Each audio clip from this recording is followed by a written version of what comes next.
Hello guys, welcome back to UK dreams. ഇന്നത്തെ നമ്മുടെ video എന്ന് പറയുന്നത് കെയർ ഹോം ഇൻ്റർവ്യൂവിൻ്റെ ക്വസ്റ്റ്യൻസും ആൻസേഴ്സും ഡീറ്റെയിൽഡ് ആയിട്ട് നിങ്ങൾക്ക് ഷെയർ ചെയ്യുന്നൊരു വീഡിയോ ആണ്. അന്നേരം ഓരോ ക്വസ്റ്റ്യൻസും അതിലൂടെ എന്താണ് അതിൻ്റെ ആൻസേഴ്സ് പറയേണ്ടത്, അതിൻ്റെ ഡീറ്റെയിൽഡ് ആയിട്ടൊരു എക്സ്പ്ലനേഷനാണ് ഞാൻ നിങ്ങളുമായിട്ട് ഷെയർ ചെയ്യാനായിട്ട് ആഗ്രഹിക്കുന്നത്. അതിൽ ഫസ്റ്റ് വൺ ആണ് വാട്ട് ഈസ് പേഴ്സണൽ കെയർ എന്ന് പറയുന്നത്. ഒരു കെയറിൻ്റെ ഏറ്റവും വലിയ ഇമ്പോർട്ടൻ്റ് ആയിട്ടുള്ള ഡ്യൂട്ടി എന്ന് പറയുന്നത് റെസിഡൻസിനെ അല്ലെങ്കിൽ നമ്മൾ നോക്കുന്നവരെ ഏറ്റവും കൂടുതൽ അവരുടെ പേഴ്സണൽ കെയറിന് അവരെ ഹെൽപ്പ് ചെയ്യുക അല്ലെങ്കിൽ അവരെ സപ്പോർട്ട് ചെയ്യുക എന്നുള്ളത്. അതായത് നമ്മൾ ഒരു കെയർ ഹോമിൽ വർക്ക് ചെയ്യുമ്പോൾ അവരുടെ എല്ലാ ആക്ടിവിറ്റീസിലും സച്ചാസ് ബാത്ത് ചെയ്യുന്ന ടൈമിൽ, അതുപോലെ ഡ്രസ്സ് ചേഞ്ച് ചെയ്യുന്ന ടൈമിൽ, അല്ലെങ്കിൽ അവർക്ക് പ്രോപ്പറായിട്ട് വാഷ് കൊടുക്കുക, അതുപോലെ തന്നെ അവർക്ക് ടോയ്ലറ്റിൽ പോകുമ്പോഴും അവർക്ക് ഇപ്പോൾ തന്നെ ചെയ്യാൻ ബുദ്ധിമുട്ടുള്ള കാര്യങ്ങളിൽ അവർക്ക് വാഷ് ചെയ്ത് കൊടുക്കാനും, അതുപോലെ അവരുടെ പാഡൊക്കെ ചേഞ്ച് ചെയ്ത് കൊടുക്കാനും, അതുപോലെ തന്നെ ഇപ്പോൾ അവർക്ക് ബാത്റൂമിൽ പോകുന്നതിനെല്ലാം ഹെൽപ്പ് ചെയ്യുക. അങ്ങനെ പേഴ്സണൽ കെയറിൽ അവരെ ഹെൽപ്പ് ചെയ്യുക എന്നുള്ളതാണ് ഒരു കെയറിൻ്റെ ഏറ്റവും ഇമ്പോർട്ടൻ്റ് ആയിട്ടുള്ള ഡ്യൂട്ടി എന്ന് പറയുന്നത്. അന്നേരം എന്താണ് പേഴ്സണൽ കെയർ എന്നുള്ളത് നിങ്ങൾക്ക് മനസ്സിലായി എന്ന് കരുതുന്നു. ഒരു കെയറിൻ്റെ മെയിൻ ആയിട്ടുള്ള ഡ്യൂട്ടി എന്ന് പറയുന്നത് അതുതന്നെയാണ്, പേഴ്സണൽ കെയറിൽ റെസിഡൻറ്റിനെ ഹെൽപ്പ് ചെയ്യുക എന്നുള്ളത്. അടുത്ത ഇമ്പോർട്ടൻ്റ് ആയിട്ടുള്ള ചോദ്യമാണ് വാട്ട് ഈസ് സേഫ് ഗാർഡിങ് എന്നുള്ളത്. നമ്മൾ ഏറ്റവും കൂടുതൽ അറിഞ്ഞിരിക്കേണ്ട, ഒരു കെയർ സെക്ടറിൽ വർക്ക് ചെയ്യുമ്പോൾ നമ്മൾ അറിഞ്ഞിരിക്കേണ്ട ഒരു ടേം അല്ലെങ്കിൽ ഒരിതാണ് സേഫ് ഗാർഡിങ് എന്ന് പറയുന്നത്. സേഫ് ഗാർഡിങ് എന്ന് പറഞ്ഞിട്ടുണ്ടെങ്കിൽ റെസിഡൻസിനെ പ്രൊട്ടക്റ്റ് ചെയ്യുന്ന ഒന്നാണ്. അതായത് ഇപ്പോൾ അവർ കെയർ ഹോമിൽ അല്ലെങ്കിൽ എവിടെയായിരുന്നാലും അവർക്ക് എന്തെങ്കിലും തരത്തിലുള്ള അബ്യൂസ് അല്ലെങ്കിൽ എന്തെങ്കിലും തരത്തിലുള്ള ഹെൽത്തിനെ അവരെ എഫക്റ്റ് ചെയ്യുന്ന എന്തെങ്കിലും കാര്യങ്ങൾ, അല്ലെങ്കിൽ അവരുടെ ഹ്യൂമൻ റൈറ്റ്സിനെ ഒക്കെ പ്രൊട്ടക്റ്റ് ചെയ്യുന്ന ഇതിനെയാണ് പറയുന്നത് സേഫ് ഗാർഡിങ് എന്ന് പറയുന്നത്. ഫോർ എക്സാമ്പിൾ, ഇപ്പോൾ നമ്മളൊരു കെയർ ഹോമിൽ വർക്ക് ചെയ്യുകയാണ്. വർക്ക് ചെയ്യുന്ന സമയത്ത് ഇപ്പോൾ റെസിഡൻസിന് ഇപ്പോൾ ഏതെങ്കിലും കെയറേഴ്സ് വഴി എന്തെങ്കിലും തരത്തിലുള്ള ബുദ്ധിമുട്ടുകൾ, ഫോർ എക്സാമ്പിൾ അവർ ലിഫ്റ്റ് ചെയ്യുന്ന ടൈമിൽ, അല്ലെങ്കിൽ ഇപ്പം ഏതെങ്കിലും കെയറേഴ്സിൻ്റെ ഉപദ്രവം മൂലം അങ്ങനെ എന്തെങ്കിലും തരത്തിലുള്ള ബ്രൂസസ് അങ്ങനെ എന്തെങ്കിലും അവർക്ക് വന്നിട്ടുണ്ടെങ്കിൽ, അല്ലെങ്കിൽ അവരെ ഇപ്പോൾ എന്തെങ്കിലും ഒരു കാര്യം പറഞ്ഞിട്ട് അവരെ ഹെൽപ്പ് ചെയ്യാതെ അവരെ നെഗ്ലക്റ്റ് ചെയ്തിട്ടുണ്ടെങ്കിൽ, അങ്ങനെയുള്ള സിറ്റുവേഷൻസ് ഒക്കെ വരുമ്പോൾ എന്നതിനാണ് സേഫ് ഗാർഡിങ് എന്ന് പറയുന്നത്. അതിന് റെസിഡൻസിനെ പ്രൊട്ടക്റ്റ് ചെയ്യുന്നതിനാണ് സേഫ് ഗാർഡിങ് എന്ന് പറയുന്നത്. സോ സിമ്പിളായിട്ട് പറഞ്ഞിട്ടുണ്ടെങ്കിൽ സേഫ് ഗാർഡിങ് എന്ന് പറഞ്ഞിട്ടുണ്ടെങ്കിൽ റെസിഡൻസിനുണ്ടാകുന്ന ഏത് തരത്തിലുള്ള ഫിസിക്കൽ അല്ലെങ്കിൽ മെൻ്റൽ ഇഷ്യൂസിൽ നിന്നും അല്ലെങ്കിൽ അബ്യൂസിൽ നിന്നും അവരെ പ്രൊട്ടക്റ്റ് ചെയ്യുന്നതിനാണ് സേഫ് ഗാർഡിങ് എന്ന് പറയുന്നത്. Safeguarding should prevent harm, stop abuse or neglect, support decision making and raise public awareness. അതായത് നമ്മൾ ഇമ്പോർട്ടൻ്റ് ആയിട്ട് വളരെ പ്രധാനമായും നമ്മൾ അറിഞ്ഞിരിക്കേണ്ട ഒരു കേസാണ് സേഫ് ഗാർഡിങ് എന്ന് പറഞ്ഞിട്ടുണ്ടെങ്കിൽ. അടുത്തെന്ന് പറഞ്ഞിട്ടുണ്ടെങ്കിൽ വാട്ട് ഈസ് ഡിമെൻഷ്യ. ഡിമെൻഷ്യ എന്ന് പറയുന്നത് is a neurological disorders that affect brain, memory, thinking, behavior and ability to protect daily activities. എന്താണ് ഡിമെൻഷ്യ എന്ന് പറഞ്ഞിട്ടുണ്ടെങ്കിൽ നമ്മളുടെ ന്യൂറോളജിക്കലി ഡിസോർഡേഴ്സ് സംഭവിക്കുന്നത്, അതുമൂലം അത് കൂടുതലായിട്ട് നമ്മൾ അഫക്റ്റ് ചെയ്യുന്നത് നമ്മുടെ ബ്രെയിനിനെയും അതുപോലെ തന്നെ നമ്മുടെ മെമ്മറി, തിങ്കിങ്, ബിഹേവിയർ, അതുപോലെ തന്നെ നമുക്ക് ഇപ്പം ഡെയിലി ചെയ്യേണ്ട നമ്മുടെ ആക്ടിവിറ്റീസിലെല്ലാം ഡിസോർഡേഴ്സ് വരുന്നതിനാണ് ഡിമെൻഷ്യ എന്ന് പറയുന്നത്. അതായത് നമുക്കറിയാം ഏറ്റവും കൂടുതൽ ഇവിടെ UK ഒത്തിരി കെയർ ഹോം കാര്യങ്ങളുണ്ട്. നമുക്കറിയാം സെപ്പറേറ്റ് ആയിട്ട് ഡിമെൻഷ്യ കെയർ ഹോം വരെയുണ്ട്. ഏറ്റവും കൂടുതൽ വളരെ ബാഡായിട്ടുള്ള ഒരു ഇതാണ് ഡിമെൻഷ്യ എന്ന് പറയുന്നത്. അതായത് ഒരു മനുഷ്യന് ഇത് വന്നിട്ടുണ്ടെങ്കിൽ അവരുടെ മെമ്മറി പവേഴ്സും ടോട്ടലായിട്ട് പോകുന്നു. അതുപോലെ തന്നെ അവർക്ക് സ്വന്തം അവരുടെ കാര്യങ്ങളൊന്നും ചെയ്യാൻ കഴിയാതെ വരുന്നു.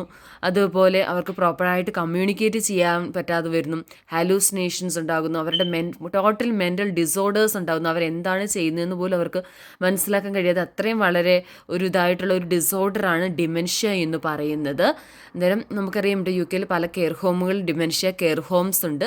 അതിൽ തന്നെ പലതരത്തിലുള്ള ഡിമെൻഷ്യ ഉണ്ട്. അഡ്വാൻസ്ഡ് ഡിമെൻഷ്യ ഉണ്ട്, അൽഷിമേഴ്സ്, വാസ്കുലർ ഡിമെൻഷ്യ, അങ്ങനെ ഡിഫറെൻ്റ് ആയിട്ടുള്ള ഡിമെൻഷ്യ ഉണ്ട്. അന്നേരം ഇത് ഓരോരുത്തർക്കും ഡിഫറെൻ്റ് ആയിട്ടുള്ള സിംറ്റംസ് കാര്യങ്ങളായിരിക്കും. എന്നിട്ട് അടുത്തതെന്ന് പറഞ്ഞാൽ what are the common symptoms of dementia എന്നുള്ളതാണ്. The main common symptoms of dementia loss of memory. അതായത് അവരുടെ പ്രീവിയസ് ആയിട്ടുള്ള എല്ലാ കാര്യങ്ങളിലും അവർക്ക് മെമ്മറി ലോസ് സംഭവിക്കുന്നു. അതുപോലെ മൂഡ് ചേഞ്ചിങ്, ചില സമയത്ത് അവർ പെട്ടെന്ന് ഹാപ്പി ആയിരിക്കും, അതേ സമയത്ത് പെട്ടെന്ന് അവർ ആംഗ്രി ആവും. അങ്ങനെ പെട്ടെന്നുള്ള മൂഡ് സ്വിങ്സോ അല്ലെങ്കിൽ മൂഡ് ചേഞ്ചസ് ഉണ്ടാകുന്നു.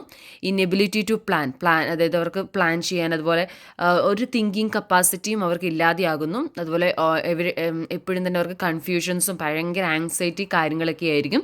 അതേപോലെ ഇപ്പം അവരെന്തെങ്കിലും പറയാൻ ആഗ്രഹിച്ചിട്ടുണ്ടെങ്കിലും അത് അവർക്ക് എക്സ്പ്രസ് ചെയ്യാൻ അല്ലെങ്കിൽ സ്പീച്ചിങ് ഡിഫിക്കൽട്ടീസ് ഉണ്ടാകുന്നു. അതേപോലെ വളരെ ഒരു മനുഷ്യനെ സംബന്ധിച്ചിടത്തോളം, കാരണം ഞാൻ വർക്ക് ചെയ്യുന്ന ഒരു ഡിമെൻഷ്യ കെയർ ഹോമിലാണ്, അന്നേരം എനിക്കറിയാൻ പറ്റും. കാരണം വെച്ചിട്ടുണ്ടെങ്കിൽ അത്രയും ഒരു മനുഷ്യൻ്റെ എല്ലാത്തരം കപ്പാസിറ്റി, മെൻ്റൽ ഡിസോർഡേഴ്സ് എല്ലാം സംഭവിക്കുന്ന ഒരു ഇതാണ് ഡിമെൻഷ്യ എന്ന് പറയുന്നത്. അടുത്ത ഇമ്പോർട്ടൻ്റ് ആയിട്ടുള്ള ക്വസ്റ്റ്യൻ എന്ന് പറയുന്നത് what are the duties of a care worker. നിങ്ങളൊരു കെയർ ഹോമിൽ വർക്ക് ചെയ്യുമ്പോൾ നിങ്ങളുടെ ഡ്യൂട്ടീസ് എന്തൊക്കെയാണെന്നുള്ളതാണ്. അതായത് main duties of care worker എന്ന് പറഞ്ഞാൽ supporting people with social and physical ആക്ടിവിറ്റീസിൽ, അതായത് അവരുടെ ഫിസിക്കലായിട്ടുള്ള അല്ലെങ്കിൽ സോഷ്യൽ ആക്ടിവിറ്റീസിൽ അവരെ ഹെൽപ്പ് ചെയ്യുക. Helping personal care such as supporting with dressing and bathing. നമ്മൾ ഓൾറെഡി പറഞ്ഞു എന്താണ് പേഴ്സണൽ കെയർ എന്നുള്ളത്. അന്നേരം അവരുടെ പേഴ്സണൽ കെയറിൽ അവരെ ഹെൽപ്പ് ചെയ്യുക എന്നുള്ളതാണ്.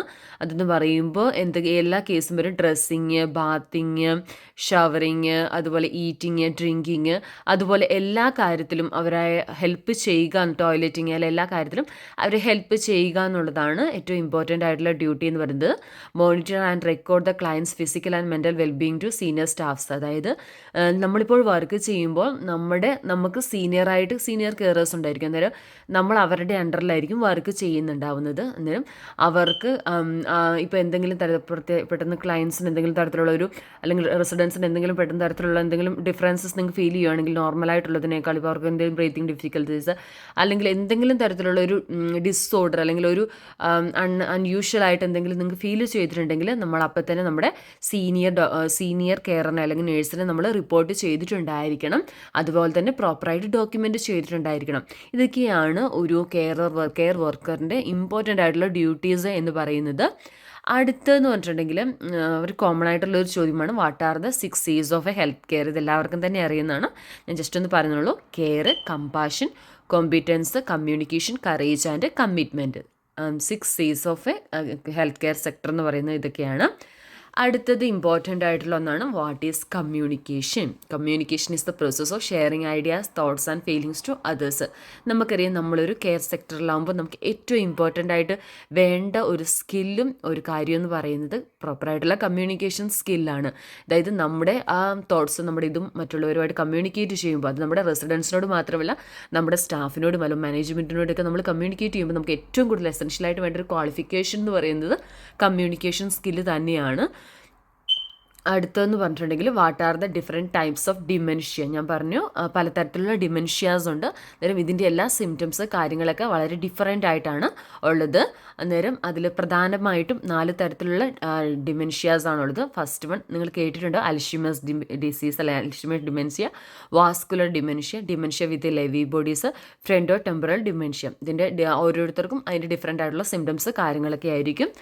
അടുത്തതെന്ന് പറഞ്ഞിട്ടുണ്ടെങ്കിൽ ഏറ്റവും ഇമ്പോർട്ടൻ്റ് ആയിട്ടുള്ള ഒരു കാര്യമാണ് വാട്ട് ഈസ് കോൺഫിഡൻഷ്യാലിറ്റി എന്ന് പറയുന്നത്. Confidentiality is the ethics of care worker. Care worker should not share the details of residence. Is a set of rules that limits restrictions on the use of certain type of information. അതായത് confidentiality എന്ന് പറയുന്നത് ഒരു care worker നിർബന്ധമായും keep ചെയ്യേണ്ട ഒരു important ആയ കാര്യമാണ്. എന്ന് വെച്ചിട്ടുണ്ടെങ്കിൽ നമ്മൾ നമ്മുടെ റെസിഡൻസിൻ്റെ അല്ലെങ്കിൽ അവരുടെ ഡീറ്റെയിൽസ് മറ്റുള്ളവരുമായിട്ട് ഷെയർ ചെയ്യാനോ ഇതാക്കാനോ പാടില്ല. കാരണം അത് എന്ന് പറയുന്നത് ഇവിടുത്തെ ഒരു ഇമ്പോർട്ടൻ്റ് ആയിട്ടുള്ള റൂൾസാണ്. ഇപ്പോൾ എന്തെങ്കിലും തരത്തിലുള്ള ഇത് അവരുമായി സംബന്ധിച്ചിട്ടുള്ള റെസിഡൻസിൻ്റെ ഇൻഫർമേഷൻസ് അല്ലെങ്കിൽ അവരുടെ എന്തെങ്കിലും തരത്തിലുള്ള ഇതുണ്ടെങ്കിൽ അത് നമ്മൾ ഒരു കാരണവശാലും മറ്റുള്ളവരുമായിട്ട് ഷെയർ ചെയ്യാനായിട്ട് പാടില്ല. കോൺഫിഡൻഷ്യൽ ആയിരിക്കണം. അതാണ് ഏറ്റവും ഇമ്പോർട്ടൻ്റ്. ഒരു കെയർ വർക്കറിന് ഏറ്റവും കൂടുതൽ കീപ്പ് ചെയ്യേണ്ട ഒരു ഹാബിറ്റും അത് തന്നെയാണ് കോൺഫിഡൻഷ്യാലിറ്റി, അല്ലെങ്കിൽ നമ്മൾ കോൺഫിഡൻഷ്യൽ ആയിരിക്കണം. അന്നേരം ഇത്രയും ക്വസ്റ്റ്യൻസും ആൻസേഴ്സുമാണ് ഇന്ന് ഞാൻ നിങ്ങളുമായിട്ട് ഷെയർ ചെയ്യാനായിട്ട് ആഗ്രഹിച്ചത്. അന്നേരം ഞാൻ കഴിഞ്ഞ ദിവസം ഈ ഒരു ക്വസ്റ്റ്യൻസും ആൻസേഴ്സും ഞാൻ ഇട്ടിട്ടുണ്ടായിരുന്നു വീഡിയോ ആയിട്ട്. അന്നേരം അതിൽ 2-3 പേര് ചോദിച്ചിട്ടുണ്ടായിരുന്നു എനിക്കിതൊന്ന് ഡീറ്റെയിൽഡ് ആയിട്ട് എക്സ്പ്ലെയിൻ ചെയ്ത് തരാമോ എന്നുള്ളത്. അത് കാരണമാണ് ഞാൻ വീണ്ടും ഈ ഒരു വീഡിയോ എക്സ്പ്ലെയിൻ ചെയ്തത്. അന്നേരം വീഡിയോ നിങ്ങൾക്ക് എല്ലാവർക്കും ഇഷ്ടപ്പെട്ടു എന്ന് കരുതുന്നു. വീഡിയോ ഇഷ്ടപ്പെട്ടിട്ടുണ്ടെങ്കിൽ ഒന്ന് ലൈക്ക് ചെയ്യാനും ചാനൽ സബ്സ്ക്രൈബ് ചെയ്യാനും മറക്കരുത്. Thanks for watching my video. Thank you all.